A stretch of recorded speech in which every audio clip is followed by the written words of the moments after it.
Assalamualaikum warahmatullahi wabarakatuh. Alhamdulillahirabbil alamin wassalatu wassalamu ala Rasulillah wa ala alihi wa sahbihi ajma'in.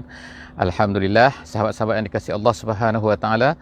Pertamanya kita bersyukur kepada Allah Subhanahu wa taala kerana Allah Taala mengizinkan kita pada pagi ini untuk bersama-sama kembali dalam sesi tadabbur harian daripada setiap muka surat Al-Quran. Alhamdulillah, pada pagi ini kita akan bersama-sama pada muka surat 554 insya-Allah, dan kita akan bersama pada pagi ini di dua surah insya-Allah. Yang pertama sekali ialah pengakhiran daripada surah Al-Jum'ah, iaitu ayat 9 sehingga ayat yang ke-11, dan kemudian kita akan bersama-sama pula masuk kepada satu surah baru iaitu surah Al-Munafiqun daripada ayat 1 sehingga ayat 4 insya-Allah. Jadi insya-Allah kepada sesiapa yang mempunyai kelapangan insya-Allah boleh membuka mushaf sekarang, dan siapa yang tidak sesuai jangan buka Quran. Kalau dalam kereta, sahabat-sahabat semua jangan buka Quran, nanti akan mengganggu konsentrasi antum semua insya-Allah. Jadi pagi ni kita mulakan dengan surah Al-Jum'ah insya-Allah. A'udzubillahi minasyaitonirrajim. Bismillahirrahmanirrahim.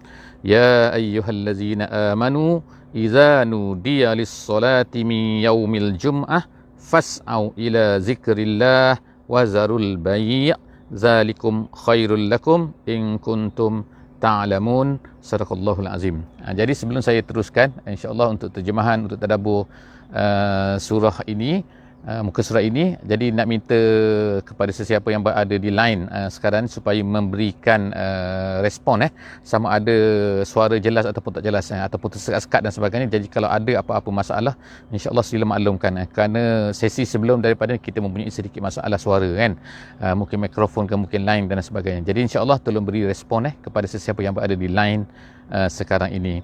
Jadi pada hari ini Allah Subhanahu wa taala memulakan dalam muka surah ini iaitu menyeru kepada orang-orang yang beriman. Jadi kalau kita tengok surah ini adalah nama dia surah Al-Jum'ah. Al-Jum'ah, dan ertinya ialah perkumpulan. Jadi Allah Subhanahu wa taala telah mengajar kepada orang-orang yang beriman ini supaya berkumpul, supaya bersama-sama dalam setiap minggu, dalam saat-saat satu-satu ketika yang tertentu. Dalam kes hari Jumaat ialah bersama-sama pada hari Jumaat ini untuk berkumpul. Jadi maknanya, ertinya orang Islam ini dia tidak boleh berpisah-pisah. Dia mesti berkumpul bersama-sama. Mesti ada satu cara, mekanisme untuk mereka ni berkumpul. Jadi Allah Ta'ala telah letakkan bagi orang Islam ini supaya mereka ni pada hari Jumaat mereka akan berkumpul. Berkumpul bukan hanya berkumpul untuk sembahyang, untuk mendengar khutbah, tetapi sebenarnya lebih daripada itu lagi, iaitu rahsia di sebalik khutbah, rahsia di sebalik Jumaat itu sepatutnya difahami oleh semua orang-orang mukmin, orang-orang yang beriman. Jadi kerana pentingnya perkara ni, maka Allah Subhanahu wa taala telah jadikan salah satu daripada surah Al-Quran ini dengan bernama Jum'ah, dan Allah Taala nyatakan dengan clearnya terutama dalam ayat yang sedang kita bacakan pada muka surat 554 pada hari ini. Allah Taala berkata apa? Ya ayyuhallazina amanu. Wahai orang-orang yang beriman. Allah Ta'ala seru kepada orang yang beriman. Panggil, hai orang beriman, hai orang beriman. Maknanya kalau kita ni beriman, kita mesti merasai bahawa kita ini sedang diseru oleh Allah Subhanahu wa taala. Apa dia ya Allah? Apa dia ya Allah? Ya Allah. Jadi Allah Taala berkata izanu dia, apabila diseru. Diseru ni sinilah apabila diazankan, diazankan sebagaimana kata ahli tafsir, lis solati, untuk sembahyang. Jadi di sini lam di sini adalah li ta'lil. Dia kata li ta'lil itu kalau diseru, kalau diazan untuk sembahyang, bukan azan kerana lain, kerana tujuan lain, kerana ada kadang-kadang tujuan-tujuan yang lain, tapi di sini maksudnya adalah apabila diazankan min yaumil jum'ah. Min di sini artinya fi, iaitu fi yaumil jum'ah. Azan situ ialah azan untuk sembahyang pada hari Jumaat. Artinya sembahyang Jumaat di sini. Jadi Allah Ta'ala kata apa? Fas'au, maka hendaklah kamu as-sa'yu. As-sa'yu maknanya bersegera. Bersegera ni kalau ikut asal dalam bahasa Arabnya, as-sa'yu ni artinya berlari dengan cepat.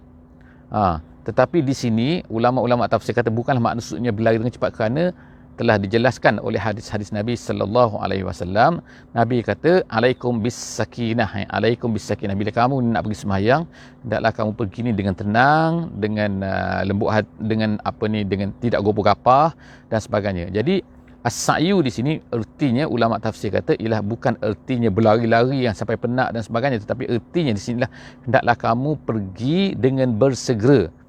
Dan bersegera dengan jiddin, dengan bersungguh-sungguh, maknanya dengan penuh hati dan sebagainya, itu makna as-sa'yu di sini. Artinya bersegera tu ila zikrillah, menuju kepada apa yang disebut tadi, iaitu zikrillah. Jadi Allah SWT gunakan perkataan di sini zikrillah ini untuk menunjukkan dua perkara, iaitu al-khutbah was-solah, iaitu khutbah dan solah. Bukan makna khutbah saja, bukannya solah saja, tapi kepada khutbah dan juga mendengar khutbah dan juga kemudian untuk sembahyang. Jadi artinya kita sembahyang Jumaat ni, hari Jumaat ni, hari Jumaat bukannya datangnya hanya untuk sembahyang saja, bukan, tapi untuk mendengar khutbah juga. Dan khutbah dan solah ini Allah Taala namakan dia dengan zikrillah. Dengan artinya apa? Mengingati Allah. Jadi artinya jangan lalai pada hari Jumaat ni. Tak boleh lah maknanya kan bawa handphone, dan kemudian memang wajib bawa handphone sekarang ni untuk scan dan sebagainya, tetapi bukanlah gunakan handphone tu untuk tengok handphone. Khatib membaca khutbah atas mimbar, kita tengok handphone. Nak sembahyang pun kadang letak telefon kat bawah tu, nampak kan? Nampak apa kan? Nampak WhatsApp masuk ke apa masuk kan? Jadi jaga-jaga kan. Kita solat ni, kita mendengar khutbah ni hari Jumaat ni adalah pergi ke masjid ni adalah untuk mengingati Allah bukannya untuk bersembang-sembang dengan kawan. Kalau dulu memanglah bersembang kan. Nabi SAW kata kan, dia kata sini, bercakap sini dan sebagainya, itu memang biasa dulu. Sekarang ni tak bersembang dengan kawan, tapi bersembang. Tapi maksudnya adalah sama kan. Iaitu apa? Mengganggu kita daripada mendengar khutbah tu kan. Dan juga mengganggu kita daripada mengingati Allah Subhanahu Wa Taala. Jadi jaga-jaga semua sahabat-sahabat semua. Jadi Allah Subhanahu Wa Taala sini sebut lagi wazarul bai'. Hendaklah kamu tinggalkan al-bai'. Digunakan sini tinggalkanlah berjual beli. Kalau ikutnya al-bai' itu jual beli. Tapi ulama kata termasuk di sini semua al-mu'amalat. Al-mu'amalat ni apa? Mu'amalat ni makna hubungan manusia dengan manusia. Apa-apa saja, kontrak ke, apa-apa saja yang merupakan mu'amalat, hubungan di antara manusia-manusia pada ketika itu, hendaklah kamu tinggalkan. Tinggalkan. Jadi ulama tak kata ikut mazhab Syafi'i kita, dia tak batal lah mu'amalat tu, tapi dia adalah haram. Semua bentuk perniagaan, semua bentuk mu'amalat yang dilakukan selepas daripada azan tu, bila dah azan Jumaat tu, maka dia adalah ini berlaku kemungkinan kan, ada orang jual air lah, ada orang jual apa lah depan masjid dan sebagainya kan. Jadi kita masih lagi kadang-kadang tu makan, walaupun dah azan dah, kadang-kadang kita tu masih lagi berjual beli dan sebagainya. Ini untuk wajib ditinggalkan. Maknanya haram dilakukan perkara tersebut, walaupun ini sah, tetapi haram dilakukan oleh orang-orang yang wajib Jumaat ke atasnya. Orang yang tak wajib Jumaat tu cerita lain. Orang perempuan ke, kanak-kanak ke, orang musafir ke, tu cerita lain. Tapi ini cerita orang-orang yang wajib Jumaat. Jadi Allah Subhanahu Wa Taala kata wazarul bai'. Kemudian Allah Taala bagi reason selepas daripada tu. Reasonnya apa? Zalikum khairul lakum. Itu semua tu iaitu meninggalkan jual beli tu, meninggalkan dan bersegera untuk pergi sembahyang Jumaat tu, itu adalah khairul lakum in kuntum ta'lamun, kalau kamu tahu. Tapi kalau dah buat juga tu, maknanya tak tahu ke ataupun apa. Sekarang kita dah tahu kan hukum dia. Allah SWT tegaskan sendiri kan. Ini bukan dalam hadis, ini bukan kata-kata ulama kan. Tapi Allah SWT sendiri menegaskan perkara ni kan. Tinggalkan jual beli, tinggalkan segala bentuk muamalat. Kenapa? Perbuatan tu iaitu mencari rezeki ke, mencari duit itu tak salah kan. Tapi pada ketika ini yang lebih baik, lebih baik ini bukan lebih baik mana, tak ada berdosa jika kita buat benda tu pada ketika nak sembahyang Jumaat ataupun nak khutbah ni. Seterusnya, faiza qudiyatis solah.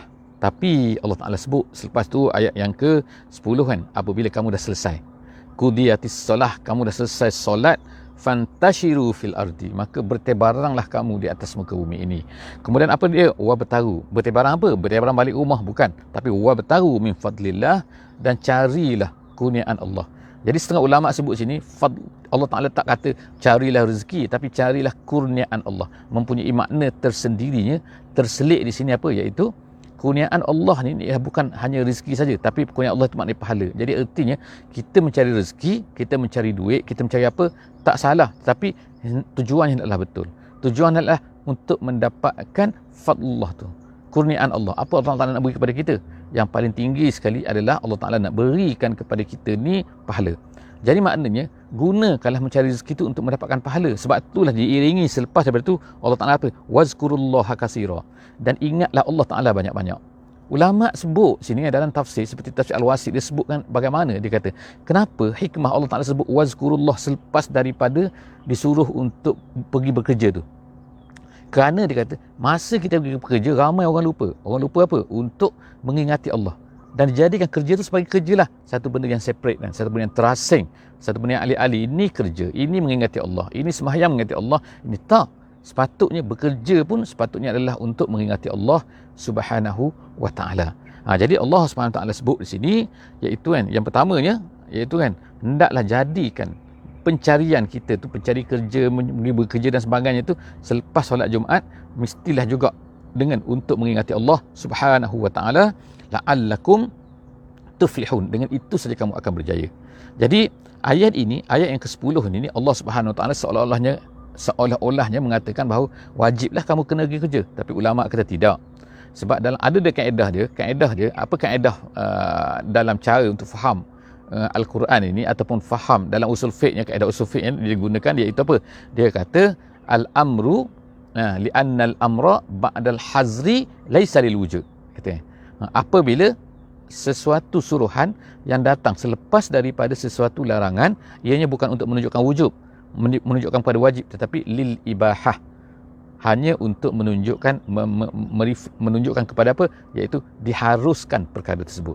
Jadi sekarang kita boleh faham daripada ayat ni apa, iaitu bila tiba saja waktu Jumaat, bila saja diazankan Jumaat, kamu semua hendaklah wajib semua kena pergi ke masjid, kamu dengar khutbah dan kemudian kamu bersolat. Selepas daripada itu, maka bolehlah kamu semula keluar untuk mencari rezeki dan sebagainya. Seterusnya Allah Subhanahu Wa Taala sebut satu peristiwa turun selepas ayat ni, satu peristiwa ni, iaitu apa? Ayat yang ke-11. Allah Subhanahu Wa Taala menceritakan, Allah Taala kata apa? Wa iza ra'au tijaratan, apabila kamu semua melihat tijarah.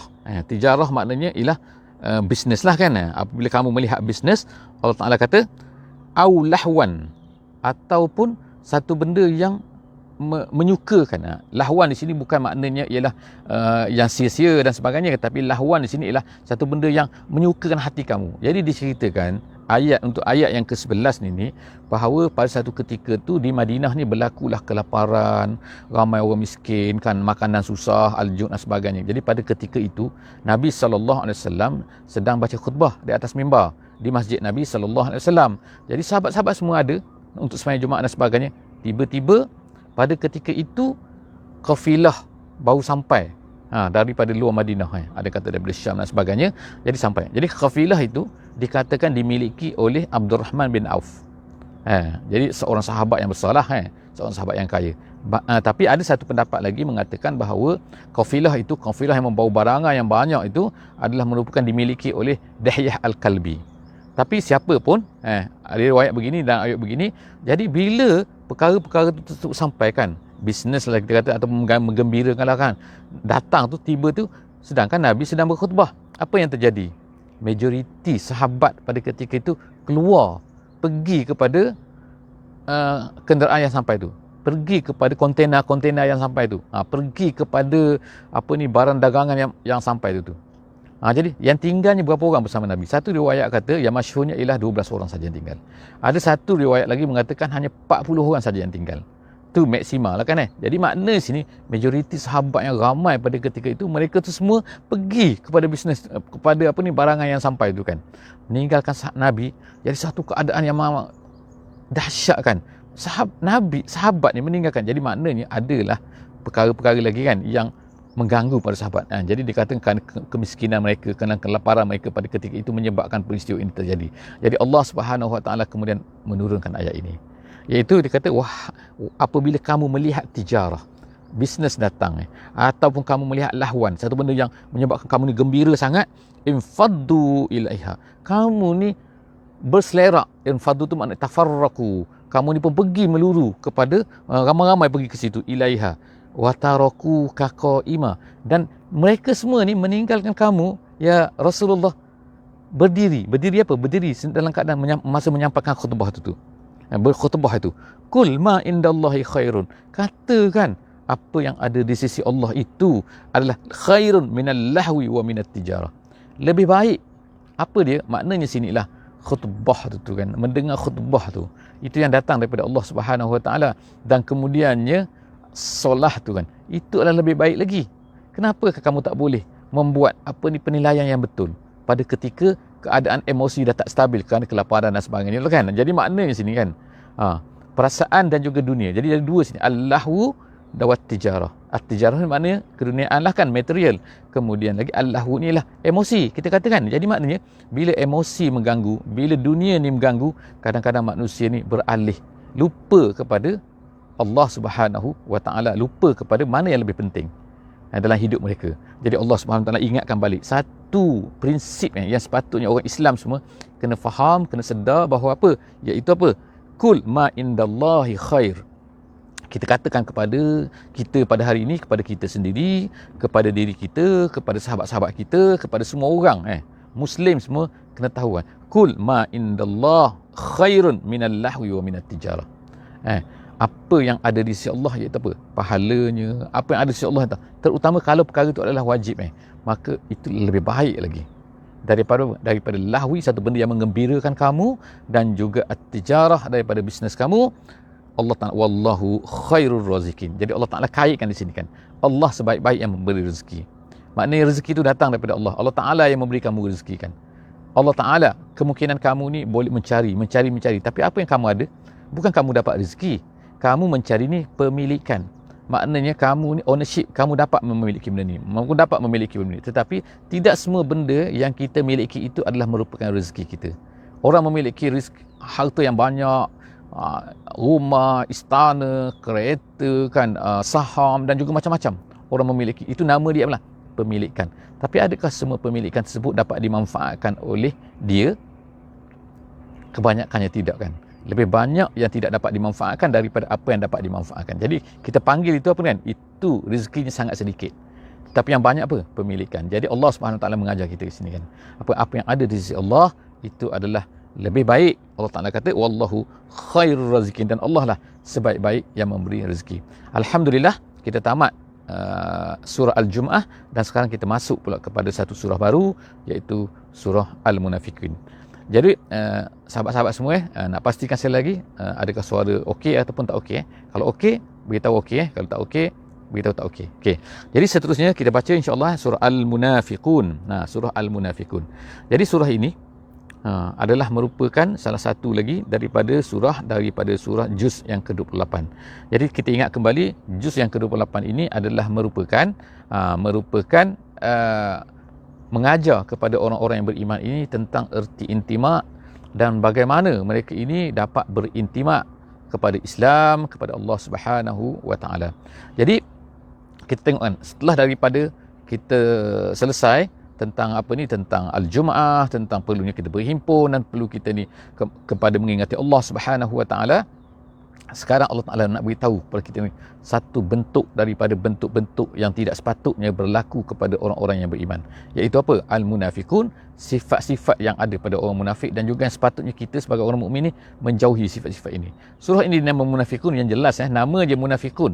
Jadi erti nak cerita tentang apakah munafik ni, apakah bentuk orang munafik ni, apakah perangai mereka, Allah Ta'ala mulakan dengan jelasnya pada permulaan surah ini lagi. Allah Ta'ala kata apa? Iaitu a'udzubillahi minasyaitonirrajim, bismillahirrahmanirrahim. Allah Ta'ala kata iza ja'akal munafiqun, apabila orang-orang munafik ni datang kepada kamu. Tengok kan, Allah Ta'ala nak ceritakan makna orang munafik ni apabila mereka ni kan datang saja berjumpa dengan baginda Nabi sallallahu alaihi wasallam ataupun orang-orang yang beriman. Of course lah, kita pada hari ini kita tak boleh tahu kan siapa sebenarnya munafik, dan tapi Nabi sallallahu alaihi wasallam tahu kan. Tetapi sifat-sifat ini ingin kita jauhi. Iaitu apa? Sifat-sifat munafik ni Allah Ta'ala kata, qalu, mereka akan berkata, nashhadu innaka la rasulullah. Mereka berkata, kami naik saksi. Jadi ulama tafsir kata sini, nashhadu di sini artinya ialah bersumpah katanya. Kami bersumpah kamulah Rasulullah, kata orang munafik. Kamu Muhammad, kaulah Rasulullah. Jadi maknanya macam hebatlah. Jarang orang Islam taklah bersungguh-sungguh macam tu. Orang munafik ni melampau-lampau bersungguh mereka. Kami naik saksi bahawa engkau lah. Jadi sebenarnya perkara ini Allah Ta'ala jelaskan selepas itu. Allah Ta'ala kata selepas itu, wallahu ya'lamu innaka la rasuluh. Cuma datanglah ayat ini. Ayat apa? Ayat dan sesungguhnya Allah Ta'ala tahu engkau ni rasulnya. Ayat ini datang tengah-tengah ini, sedangkan selepas daripada itu Allah Ta'ala sebut lagi wallahu yashhadu innal munafiqina lakazibun, dan sesungguhnya Allah Ta'ala menjadi saksi bahawa orang-orang munafik itu adalah penipu. Jadi datang ini nombor satu ialah sumpahan. Sumpah orang-orang yang munafik ini kata kamu ni Rasulullah. Jadi Allah Subhanahu Wa Ta'ala tiba-tiba datang membawa kata, ya Allah Ta'ala tahu. Allah Ta'ala tahu kamu ni Rasulullah, Muhammad ni Rasulullah. Allah Ta'ala tahu. Ini untuk menunjukkan apa? Nak mengatakan bahawa sebenarnya apa yang dikatakan oleh munafik itu bukannya salah. Konten apa yang dikatakan oleh munafik itu tak salah. Tetapi orang yang bercakap tu, pengakuan mereka tu yang salah. Sebenarnya mereka tak begitu pun. Mereka tak mengaku pun Muhammad itu Rasulullah. Tapi apa yang dikatakan oleh mereka itu adalah betul. Jadi sebab itulah Allah Ta'ala sebut sini tengah-tengah tu, wallahu ya'lamu innaka la rasuluhu. Kemudian Allah Ta'ala pun sambung kembali, maknanya kembali semula kepada nak menolak apa yang dikatakan oleh munafik itu sebenarnya adalah tak betul. Wallahu yashhadu, dan Allah menjadi saksi bahawa apa? Bahawa orang munafik itu adalah lakazibun. Jadi di sini Allah Subhanahu Wa Taala mulakan surah Al-Munafikun ini dengan menyebutkan tentang apa? Menyebutkan tentang apa? Sifat utama orang munafik ini, iaitu al-kazib. Inilah dia kan. Core kepada kemunafikan ialah al-kazib, penipuan. Jadi sebab itulah Allah Taala, Nabi SAW dalam satu hadisnya menyatakan bahawa kan salah satu daripada kan 3 perkara kan. Ada setengah hadis kata 4 perkara. Yang mana kalau ada tu, maka itu adalah sebenarnya ada sifat-sifat munafik di situ. Salah satunya ialah bila dia bercakap, dia kazib. Bercakap dia berdusta. Jadi jaga-jaga kan. Kita jangan melazimkan diri kita, jaga diri kita daripada menipu. Menipu ni dosa besar kan. Jadi maknanya kan, walau apa terjadi pun jangan menipu. Jadilah seperti Ka'ab bin Malik yang bercakap betul-betul. Dan Allah Subhanahu Wa Taala selamatkan dia kerana betulnya dia tu, dengan sidik dia tu, iaitu bercakap dengan betul, maka Allah Ta'ala selamatkan dia. Maka Allah Ta'ala terima taubat ni kan. Tapi orang munafik, mereka ni adalah penipu. Jadi Allah Ta'ala kata mereka ni adalah lakazib, ittakhazu aymanahum. Allah sebutkan bahawa sifat mereka ni mengambil apa? Ittakhazu aymanahum, sumpah mereka. Aiman tu ialah yamin. Yamin tu ialah sumpah. Aiman tu ialah jamaknya, pluralnya. Jadi Allah Subhanahu Wa Taala berkata, mereka ni menggunakan sumpah mereka itu sebagai apa? Junnah. Jaga-jaga junnah. Junnah tu maknanya ialah perisai. Kalau jannah tu ialah syurga. Kalau jannah tu ialah taman. Tapi bila junnah ialah artinya perisai. Jadi mereka jadikan untuk perisai, maknanya penghalang. Penghalang apa? Penghalang daripada orang mukmin. Fasaddu an sabilillah, yang dapat mempertahankan mereka daripada jalan Allah. Erti mempertahankan diri di jalan Allah ni ada beberapa makna. Antaranya ulama sebut ialah apa? Iaitu mereka ni sehingga dapat menahan diri mereka daripada dikatakan bahawa mereka ni penipu. Jadi menggunakan apa? Menggunakan aiman mereka tu. Menggunakan sumpah mereka ni. Tak, kita orang beriman, Sumpah wallahi. Jadi mereka bersumpah tu kan. Wallahi, demi Allah kami ni beriman. Menggunakan tu untuk perisai. Sehingga apa? Mereka ni, ulama tafsir kata, sehingga mereka pun dipercayai, dan kemudian selepas dipercayai, mereka gunakan kepercayaan orang tu untuk menipu dan juga menyesatkan orang-orang yang beriman. Jadi jaga-jaga wahai orang beriman, jaga-jaga kan. Orang yang terlalu banyak bersumpah ni kadang-kadang ada masalah kan. Kadang-kadang ada masalah. Jangan maknanya orang bersumpah tu ada masalah, tak. Maknanya kadang-kadang bila terlalu banyak bersumpah ni, ittakhazu aiman. Jadi Allah Taala sebutkan aiman sumpah ni jangan terlalu banyak sangat digunakan. Takut nanti akan hilang kepercayaan orang kepada kita. Jadi mereka ni, sifat munafik, menggunakan aiman mereka, menggunakan sumpah-sumpah mereka tu sebagai junnah, lalu mereka dapat menghalang manusia daripada jalan Allah, iaitu menyesatkan orang lain daripada jalan Allah kerana menggunakan itu. Innahum sa'a ma kanu ya'malun. Allah Ta'ala kata buruk apa yang mereka buat ni. Ayat yang ketiga daripada soal munafik, zalika bi annahum amanu summa kafaru. Perkara ni, masalah dia apa pada orang munafik ni, iaitu mereka ni, Allah Ta'ala kata zalika bi annahum amanu. Ini adalah kerana mereka ni beriman. Bukan maknanya mereka ni beriman sebenarnya. Maksudnya, tapi maksud di sini ulama kata, maksudnya takut salah faham kata, orang munafik ni beriman asalnya. Tidak. Mereka ini mengaku beriman. Itu tafsiran yang disebutkan oleh ulama, ataupun mengaku masuk Islam. Mereka mengisytiharkan zalika bi annahum amanu, iaitu mereka ni macam seolah-olah macam beriman. Mengaku jadi orang-orang yang beriman, tapi sebenarnya tidak. Summa kafaru. Jadi kemudian mereka ni kafir. Bukan makna mereka beriman kemudian kafir.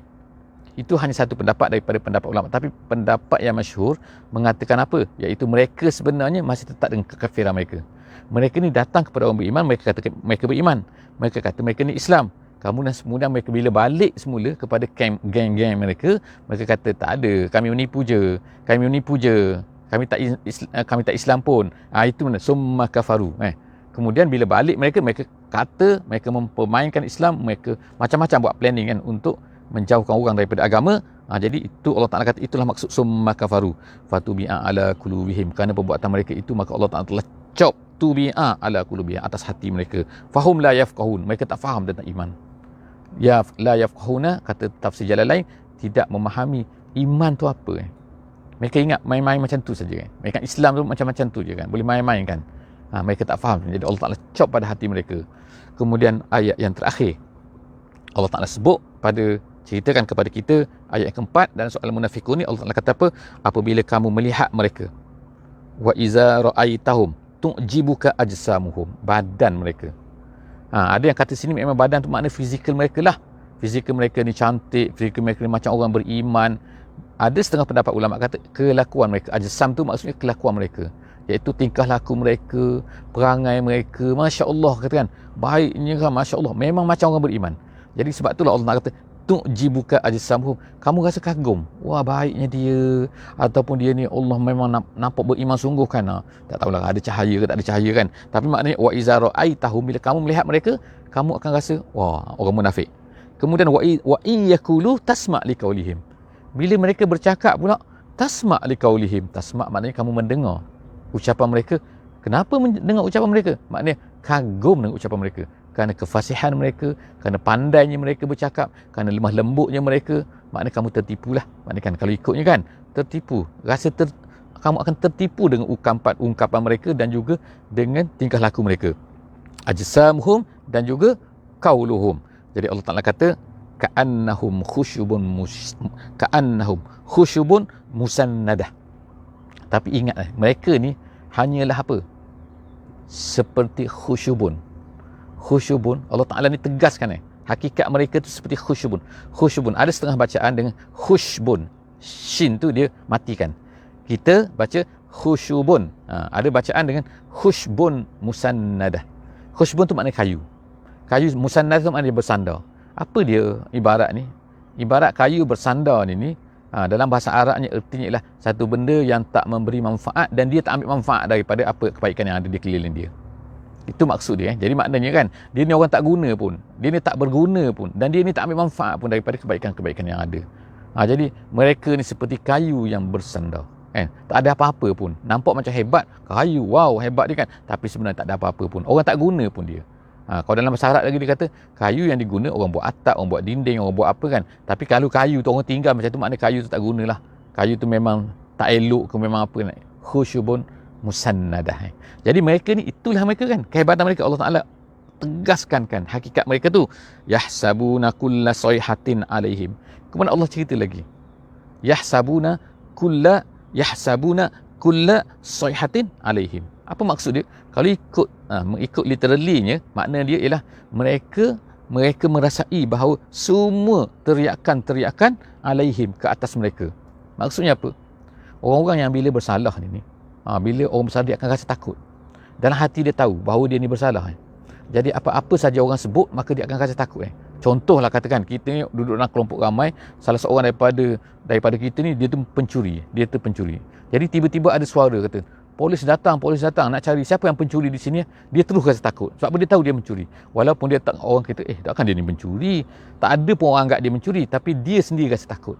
Jadi begitulah orang-orang munafik ni. Setiap kali datang ayat Quran, setiap kali datang apa-apa kan, dia akan rasa takut. Sebab apa? Dia tahu dia ni bersalah. Jadi sebab tu yahsabuna kulla sayhatin alaihim. Semua teriakan, semua apa-apa yang orang bercakap, semua dengar suara, semua dia rasa macam semua tu sebenarnya adalah untuk mencari dia ataupun menyebutkan kesalahan dia. Dia sentiasa rasa takut. Humul adu. Allah Ta'ala tegaskan lagi bahawa mereka ni adalah adu. Mereka ni adalah musuh kamu wahai orang beriman. Fahzarhum, jaga-jaga mereka ni.